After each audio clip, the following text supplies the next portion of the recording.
मार्च निकालेंगे प्रदर्शनकारी, बड़ी मात्रा में जुटेंगे लोग।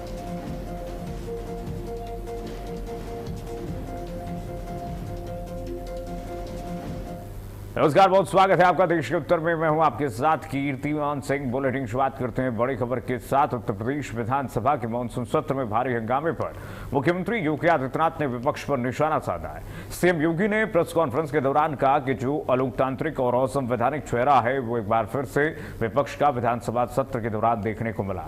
विधानसभा सत्र को हंगामे के हवाले कर रहा प्रदेश के युवाओं, किसानों, महिलाओं और गरीबों के साथ भारी अन्याय है। आइए सुनते हैं क्या कुछ कहा सीएम ने।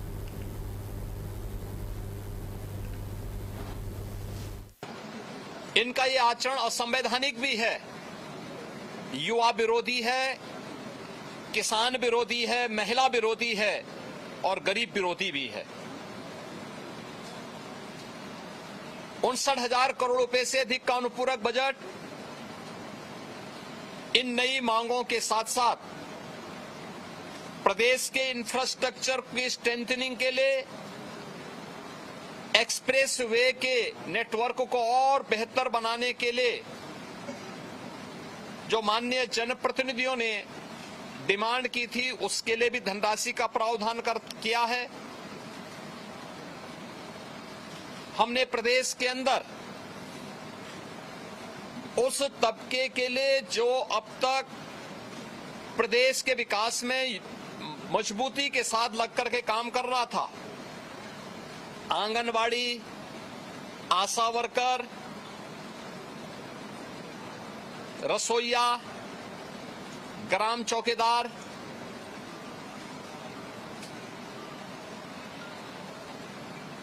आपके कोटेदार, इन सब के साथ साथ उस हरेक तबके को छूने का प्रयास किया था जिनके मानदेय बढ़ने हैं। उत्तर प्रदेश सरकार ने आउटसोर्सिंग कमीशन का गठन कर दिया है।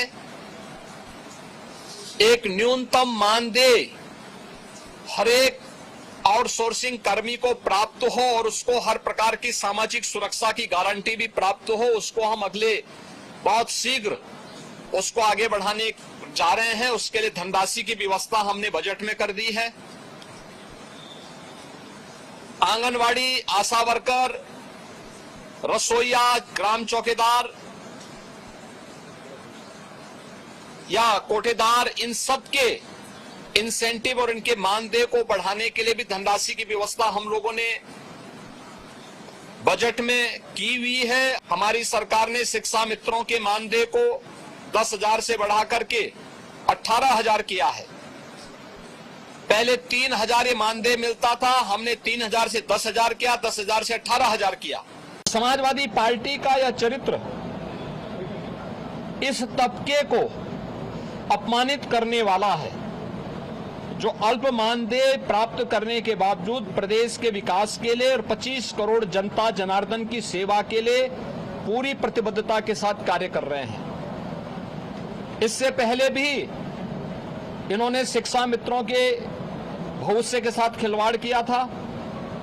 हमारी सरकार ने शिक्षा मित्रों के मानदेय को 10,000 से बढ़ा करके 18,000 किया है। चेहरा है वो एक बार फिर से विधानसभा सत्र के दौरान देखने को मिला है।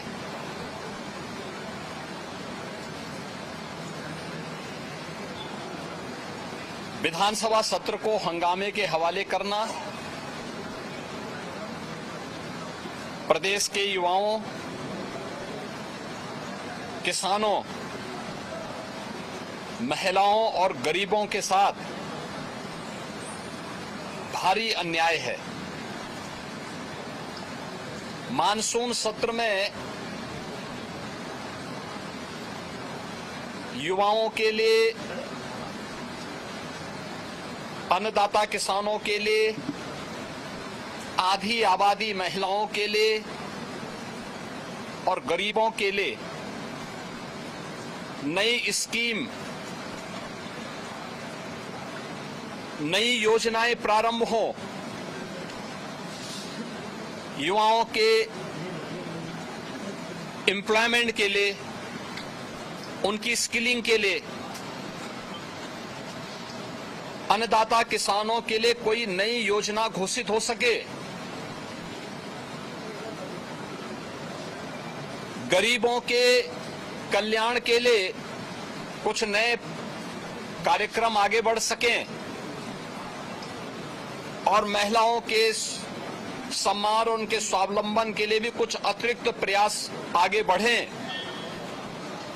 इसके लिए हम लोग 59,000 करोड़ रुपए से अधिक की अनुपूरक बजट को भी लेकर के आए थे। बढ़ेगा कि यूपी विधानसभा का सत्र स्थगित हो गया है। अनिश्चितकाल के लिए सत्र को स्थगित कर दिया गया है। सपा पर डिप्टी सीएम ब्रजेश पाठक ने निशाना साधा है। सपा के पंडित सम्मेलन पर उन्होंने जवाब दिया है। ब्रजेश पाठक ने कहा कि सपा तुष्टीकरण करने वाली पार्टी है। सपा का सर्व समाज से कोई मतलब नहीं है। सपा बताए सरकार थी तो क्या किया ब्राह्मणों के लिए। सपा पर डिप्टी सीएम ब्रजेश पाठक ने निशाना साधा। ब्रजेश पाठक ने पूछा है कि समाजवादी पार्टी ने सर्व समाज के लिए क्या किया, बताए सपा सरकार में क्या किया गया। अनिश्चितकाल के लिए सत्र स्थगित कर दी गई है। यूपी विधानसभा का सत्र स्थगित कर दिया गया। डिप्टी सीएम ब्रजेश पाठक ने निशाना साधा है।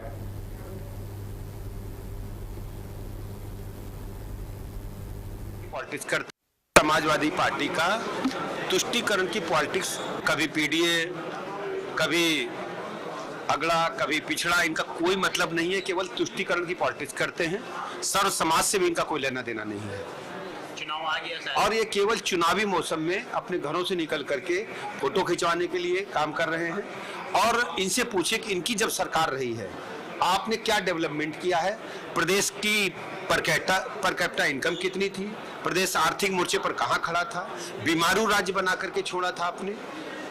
आज 17 से अब तक उत्तर प्रदेश पूरे राष्ट्र में नंबर 1 का राज्य बन चुका है और हर स्थिति में हम डेवलप्ड स्टेट की तरफ आगे बढ़ रहे हैं। यूपी विधानसभा के मानसून सत्र के तीसरे दिन भी विपक्ष का बवाल जारी रहा। हंगामे के कारण कई बार सदन स्थगित हुआ। उसी पर बीजेपी के मुख्य सचेतक राम नरेश अग्निहोत्री ने सपा को करारा जवाब दिया। भारत अपडेट के एग्जीक्यूटिव एडिटर आशुतोष मिश्रा से खास बातचीत की है, आइए सुनाते हैं आपको। उत्तर प्रदेश विधानसभा मानसून सत्र का तीसरा दिन है। ऐसे में आज भी सदन के अंदर हंगामा देखने को मिल रहा है। फिरोजाबाद के विधायक सचिन यादव लगातार धरने पर बैठे हुए। सर, उनका आरोप ये है कि सदन को लंबा चलना चाहिए। वो कह रहे हैं कि हमारी बात नहीं सुनी जा रही है सदन के अंदर। क्या है ये पूरा मसला? सदन में जितना बिजनेस होता है, जितना काम होता है, उसके हिसाब से उसकी अवधि होती है।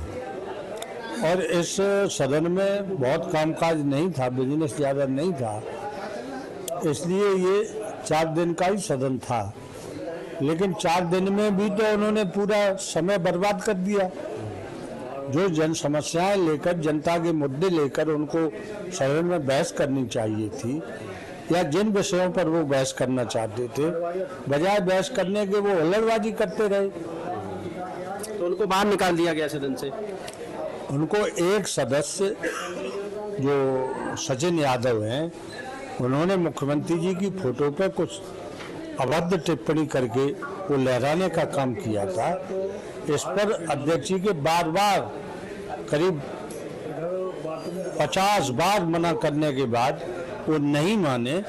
उसके बाद अध्यक्ष जी ने अपनी अध्यक्षीय व्यवस्था दी है। उनका कहना यह है कि नियम के मुताबिक हमने सवाल लगाया था, लेकिन जब नहीं सुना गया तब ये सब नहीं, वो सरासर झूठ बोल रहे हैं। सुनने का तो मौका ही नहीं आने दिया उन्होंने। अध्यक्ष जी हर नियम के अंतर्गत चर्चा करने के लिए तैयार थे। तो क्या आप मानना है ये अभद्रता और इस तरह का व्यवहार, ये केवल सदन न चले इस वजह से ये सब किया जा रहा है? केवल सदन न चले और जनता की समस्याएं न आने पाए, क्योंकि विपक्ष के पास कोई मुद्दा है नहीं वास्तव में। अब वो चंदा चोरी की बात उठा रहे। अब चंदा चोरी से भाजपा का क्या लेना देना, साधु संतों को क्या लेना देना? जिन्होंने चोरी की थी वो जेल चले गए और देश के सैकड़ों मंदिरों में इस तरह की चोरी हुई है। अध्यक्ष जी के आसन को अपमानित करना, यही उनका मुख्य उद्देश्य है वो कर रहे हैं। बिल्कुल, तो ये थे मुख्य सचेतक जिन्होंने बताया कि ये सदन को नहीं चलने देना चाह रहे हैं और यही वजह है कि सदन के अंदर इस तरह का हंगामा देखने को मिल रहा है। और जो सचिन यादव है ये सिर्फ और सिर्फ जो बाहर ये दान की पेटी रखे बैठे हुए हैं, सच्चाई तो ये है कि जब उनसे ये सवाल किया गया कि अखिलेश यादव अभी तक अयोध्या क्यों नहीं गए, तो उन्होंने कहा कि जब केदारेश्वर नाथ का मंदिर बन जाएगा उसके बाद ही अब अयोध्या के दर्शन करने वो जाएंगे। बढ़ेंगे आगे। यूपी विधानसभा के मानसून सत्र के तीसरे दिन भी विपक्ष का हंगामा लगातार जारी रहा। विपक्ष लगातार राम मंदिर चोरी मामले पर चर्चा की जिद पर अड़ा हुआ है। वहीं बीजेपी विधायकों का कहना है कि विपक्ष के पास कोई मुद्दा नहीं है। बीजेपी विधायकों ने अखिलेश यादव पर निशाना साधा। भारत अपडेट लखनऊ बीजेपी विधायक राजेश्वर सिंह से खास बातचीत की एक्सक्लूसिव बातचीत दिखाते हैं आपको जरा। विधानसभा सत्र का तीसरा दिन है, बात करेंगे। राजेश्वर सिंह जी विधायक हैं। सर, कैसे देख रहे हैं कल जो विपक्ष ने हंगामा किया, मुख्यमंत्री को बोलते समय जिस तरीके से उनका बैनर लेकर के हंगामा ये तो शर्मनाक है, अलोकतांत्रिक है, असंवैधानिक है। आप आइए सदन में चर्चा करने के लिए, सदन हंगामे के लिए नहीं होता, जमीन पे बैठने के लिए नहीं होता। सदन में आइए, हर मुद्दे पे सरकार चर्चा के लिए तैयार है। उनके पास न तर्क है, न मुद्दा है, न तथ्य है, इसलिए वो शोर मचा रहे हैं। अखिलेश यादव आज ब्राह्मण सम्मेलन कर रहे हैं, सर इसको कैसे देख रहे हैं आप? पीडीएम में ब्राह्मणों का स्थान कहाँ है? पिछड़ा दलित अल्पसंख्यक, वो आज किस बात का ब्राह्मण सम्मेलन कर रहे हैं? चुनाव आ रहा है, राजनीति वोट बैंक चाहिए। ब्राह्मण बहुत होशियार है, उनके साथ कोई नहीं है। तो आपने सुना राजेश्वर सिंह जो कि लखनऊ के विधायक हैं, इनका साफ तौर पर कहना है कि ब्राह्मण बहुत होशियार है, किसी भी प्रकार से ब्राह्मण अब अखिलेश यादव के साथ आने वाला नहीं है। कैमरामैन गौरव के साथ प्रवीण कुमार पांडे, भारत अपडेट, लखनऊ। बढ़ेंगे आगे। विपक्ष के हंगामे के चलते मानसून सत्र स्थगित होने पर भाजपा एमएलसी रामसूरत राजभर से भारत अपडेट की खास बातचीत देखिए जरा। इस बार का मानसून सत्र जो 4 दिन के लिए चलना था, तीसरे दिन ही अनिश्चितकाल के लिए स्थगित कर दिया गया, क्योंकि समाजवादी पार्टी लगातार पहले दिन से राम मंदिर चंदा चोरी मामले को लेकर प्रदर्शन कर रही थी और बार बार हंगामा कर रही, जिससे सदन नहीं चल पा रहा था। हमारे साथ बात करने के लिए भाजपा के एमएलसी रामसूरत राजभर जी हैं। सर, क्या लग रहा है? सपा तो मांग कर रहे थे कि 10 दिन के लिए चलाया जाए सदन, और 4 दिन ही नहीं चल पाया, एक दिन पहले ही स्थगित हो गया। सपा या जो कह रही वो झूठ कह रही है, और सदन ना चलने के कारण विपक्ष अपनी बात तो रखता है लेकिन सुनना नहीं चाहता है ना। सत्ता पक्ष की बात सुनना भी चाहिए। अगर कोई बात रख रहे हो तो उसको सुनना चाहिए, और उसको सुनना नहीं चाहते हैं, भागते हैं सदन छोड़ के, चाहे विधान परिषद में चाहे विधानसभा में। 2 दिन कार्यवाही पहले दिन इसी तरह विधान परिषद में रही, दूसरे दिन विधानसभा में रही। ये खुद भागते हैं, जवाब लेना नहीं चाहते हैं। अब आप जवाब पूछ रहे हैं तो सवाल का जवाब तो लेना चाहिए। तो सुना आपने, हमारे साथ बात करने के लिए भाजपा एमएलसी रामसूरत राजभर थे, जिनका साफ कहना है कि बात रही अगर सपा दफ्तर में जो सम्मेलन हो रहा है कि ब्राह्मण बुद्धिजीवी वर्ग है और क्यों समाजवादी पार्टी के पास जाएगा, साथ में सदन की बात रही, तो उनके कहना का मतलब है कि विपक्ष को सुनना चाहिए। अगर आप सवाल पूछ रहे हो, हल्ला मचा रहे हो, तो अगर सरकार कोई जवाब दे रही है तो सुनना चाहिए। लेकिन समाजवादी पार्टी का जो मकसद है कुछ और था, इसलिए अनिश्चितकाल के लिए जो सत्र था वो स्थगित हुआ। कैमरामैन गौरव के साथ रोहन मिश्रा, भारत अपडेट, लखनऊ। बढ़ेंगे आगे। मानसून सत्र स्थगित होने पर पूर्व कांग्रेस एमएलसी दीपक सिंह ने भारत अपडेट से एक्सक्लूसिव बातचीत की है, सुने। विधानसभा का मानसून सत्र इस बार 4 दिन का नियत तय किया गया था, लेकिन 3 ही दिन तक सिर्फ सत्र चल पाया, क्योंकि समाजवादी पार्टी और कांग्रेस लगातार राम मंदिर चंदा चोरी मामले को मुद्दा बनाए रखे, जिसके सामने पहले दिन के बाद दूसरा दिन भी स्थगित कर दिया गया था और तीसरे दिन बाद अनिश्चितकालीन के लिए उसे स्थगित कर दिया गया है। हमारे साथ बात करने के लिए वरिष्ठ कांग्रेस नेता और पूर्व एमएलसी दीपक सिंह हैं। सर, सपा आप लोगों का इल्ज़ाम है कि राम मंदिर चंदा चोरी मामले में दूध का दूध पानी का पानी हो, योगी सरकार भी यही चाहती है, तो मामला अड़ क्या रहा? आखिर उसकी बलि सत्र क्यों चढ़ गया? अगर सरकार चाहती है तो देरी के कारण हुई, ये सवाल उत्तर प्रदेश की जनता का है। मुख्यमंत्री जी ने खुद कहा था 21 दिन में दूध का दूध पानी का पानी हो जाएगा। तो आज उत्तर प्रदेश की जनता और विपक्ष जानना चाहता है दूध किधर है और पानी किधर है। सच बात यह है कि चढ़ावा चोर चंदा चोर आज भी प्रभु श्री राम के मंदिर में विद्यमान है। मांग स्पष्ट है, बिना प्रभु श्री राम के मंदिर को चढ़ावा चोरों से मुक्त किए ये अभियान नहीं रुकेगा। दो ही शर्त है, या तो सरकार को जाना पड़ेगा या चढ़ावा चोरों को प्रभु श्री राम के मंदिर से जाना पड़ेगा। सीधी सी बात है, सरकार कोर्ट का हवाला देती है, सरकार कहती कोर्ट का मामला है। इसी उत्तर प्रदेश ने देखा है किस तरह से उत्तर प्रदेश की भाजपा सरकार ने कोर्ट के कई सारे आदेशों को नहीं माना था, अध्यादेश लाकर उस अपने मन की चलाई थी। तो क्या अध्यादेश लाकर जो सरकार अपने मन की चलाए वो प्रभु श्री राम की बात को अपने मन से नहीं चला सकती? क्या उन चढ़ावा चोरों को मंदिर से मुक्त नहीं कर सकती? तो सुना आपने, हमारे साथ कांग्रेस नेता दीपक सिंह जी थे। इनका साफ कहना है कि सरकार की जिम्मेदारी थी सदन चलाना और सरकार को जवाबदेही थी। ये जो भी आरोपी राम मंदिर चंदा चोरी मामले जुड़े थे उन्हें सजा समय से मिलनी चाहिए थी। कैमरामैन गौरव के साथ रमन मिश्रा, भारत अपडेट लखनऊ। बढ़ेंगे आगे। विधानसभा सत्र स्थगित होने के बाद मुख्य सचेतक सपा विधानमंडल संग्राम यादव से खास बातचीत भारत अपडेट ने की। देखिए, जो 4 दिन के लिए चलने वाला था, तीसरे दिन अनिश्चितकाल के लिए उसे स्थगित कर दिया गया। हमारे साथ बात करने के लिए समाजवादी पार्टी के मुख्य सचेतक और सीनियर एमएलए संग्राम यादव हैं। आप लोगों ने बताइए, 4 दिन मिले थे, 10 दिन आप लोग मांग रहे थे, 4 दिन भी आप लोगों ने सत्र नहीं चलने दिया। जनता के सवाल का भारतीय जनता पार्टी की सरकार के पास कोई जवाब है ही नहीं। भारतीय जनता पार्टी बेनकाब हो गई। बहुत आस्था की बात करती थी, लेकिन मर्यादा पुरुषोत्तम भगवान श्री राम के मंदिर में जिस तरह से चंदा और चढ़ावा चोरी हुई, उससे आज पूरी सरकार हिल गई है। जनता में बेनकाब हो गई है। देश की संसद ठप पड़ी है। उत्तर प्रदेश की विधानसभा में जनता के सवालों का जवाब ही सरकार के पास नहीं था। बड़ी बड़ी बातें मुख्यमंत्री जी करते थे, आज मुख्यमंत्री जी सदन का सामना करने का भी साहस नहीं कर पाए। सतीश महाना जी सुबह आए, बड़ा भावुक हो गए। उन्होंने कहा या तो मेरी कमी है और या तो बाबा साहब ने जो कहा था कि संविधान ठीक है, व्यक्तियों की कमी है, यानी आप लोग की कमी है, इसलिए सदन नहीं चला। देखिए, हम पीठ पर कोई आक्षेप नहीं करते, उनकी मजबूरी है। क्योंकि जो सरकार के मुखिया हैं वो संवैधानिक संस्थाओं में उनका विश्वास नहीं है। उनको पीठ का सम्मान करना चाहिए, माननीय स्पीकर साहब का सम्मान करना चाहिए। आपको तो पता ही है कि जब कार्रवाई पूरी हो रही थी या जनगणमन हो रहा था तो स्पीकर साहब अपने कक्ष में मौजूद थे, तो आखिर पीठ पे क्यों नहीं थे? तो आज भी जो योगी आदित्यनाथ जी की अहंकारी सत्ता है, बीजेपी की तरह वो कार्यालय, भाजपा कार्यालय तो थोड़ी जाएगा, सही नहीं लगता क्या? वोट चोरी करने में थोड़ी जाएगा। भगवान राम कड़कड़ व्यापी हैं, जाएंगे नहीं क्या? भगवान राम कड़कड़ व्यापी हैं। डॉक्टर लोहिया ने सबसे पहले चित्रकूट में रामायण मेले की शुरुआत किया था और डॉक्टर लोहिया ने कहा था कि हे प्रभु, मुझे अगर कुछ देना तो राम की मर्यादा देना, शिव का मस्तिष्क देना और किसका कर्म देना। हम इतना जानते हैं कि पीडीए की जो एकजुटता है, पीडीए की एकजुटता 2027 में सामाजिक न्याय के राज की स्थापना करेगी।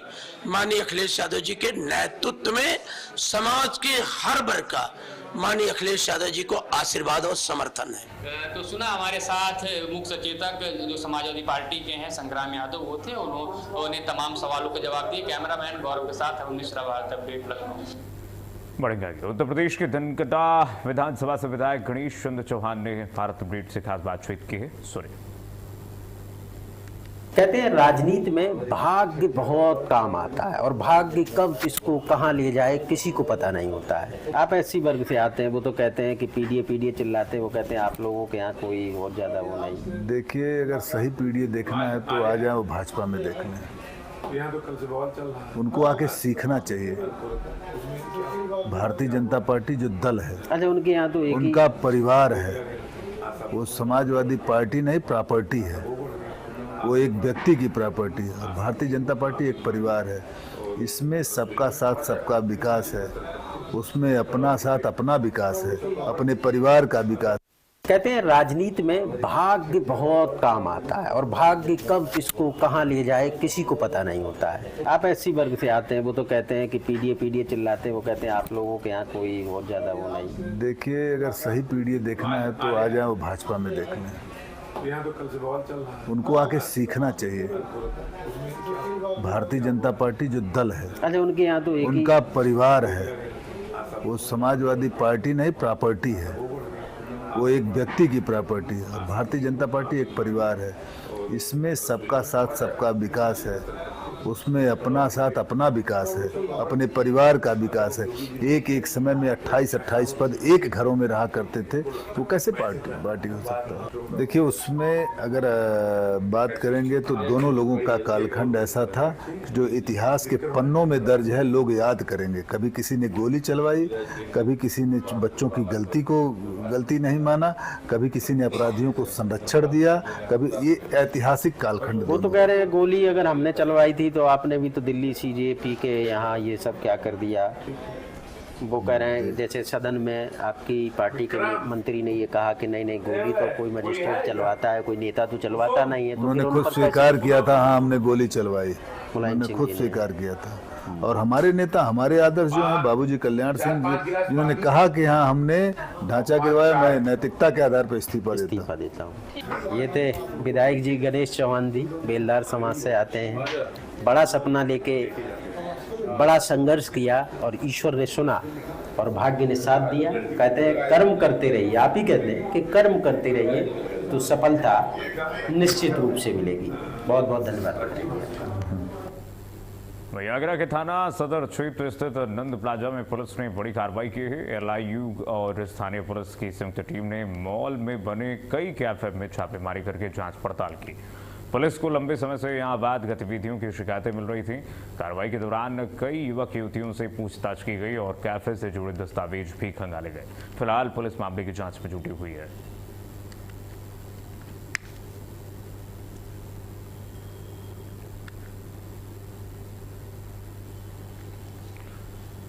तो पुलिस लगातार इस मामले में जुटी हुई है, जांच जारी है। कैफे में छापेमारी के दौरान देखिए किस तरह से हड़कंप मच गया। प्लाजा में पुलिस की बड़ी छापेमारी, जिसके बाद हड़कंप की स्थिति हो गई। कई कैफे में जांच पड़ताल पुलिस ने की है।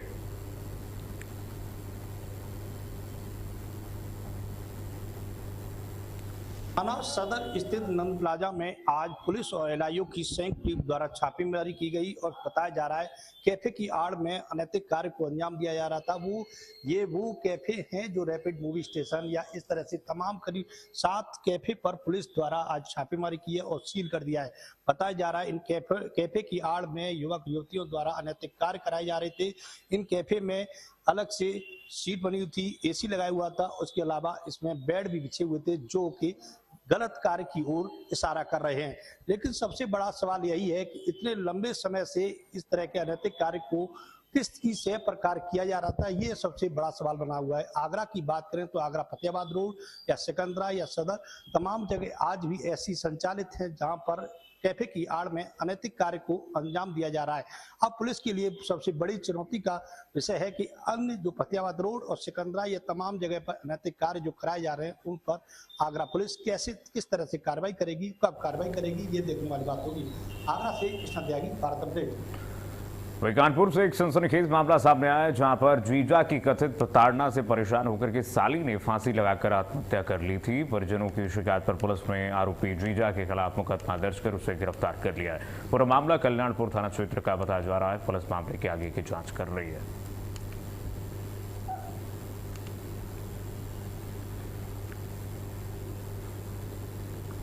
तो जीजा की प्रताड़ना से तंग आकर के पुलिस साली ने ये कदम उठाया था, जिसके बाद पुलिस अब इस मामले में जीजा को गिरफ्तार कर चुकी है, उससे पूछताछ की जा रही है।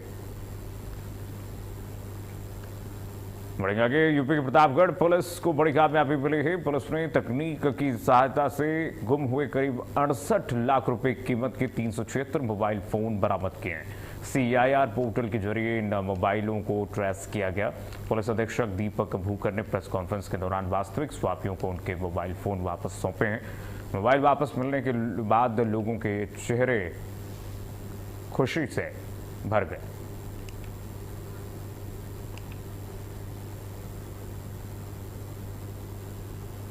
प्रतापगढ़ पुलिस की सर्विलांस सेल के द्वारा आज 376 जो मोबाइल्स हैं जो हमारे जनपद से जो गुम हुए थे या किसी का चोरी हो गया था और अन्य जनपदों और अन्य राज्यों से भी संबंधित जो मोबाइल्स थे वो भी बरामद किए हैं और लगभग इनकी कीमत जो है वो 67 लाख के अराउंड है। ये लगातार जो सर्विलांस सेल जो है CEIR पोर्टल पे भी जो शिकायतें होती हैं और जो यहाँ पे भी हमें प्राप्त होती हैं जो भी सूचनाएं मोबाइल गुम होने की, उसको सर्विलांस पे लगा के, और हमारा प्रयास रहता है कि जल्दी से जल्दी उन मोबाइल को रिकवर करके उनके ऑनर्स को दिया जाए। लास्ट 6 मंथ्स में लगभग हमने 1000 के आसपास जो मोबाइल्स हैं वो उनके ओरिजिनल ऑनर्स को वापस दिलवाए हैं। और चलिए फिलहाल के लिए बस इतना ही। खबरें लगातार जारी है, देखते रहिए भारत अपडेट।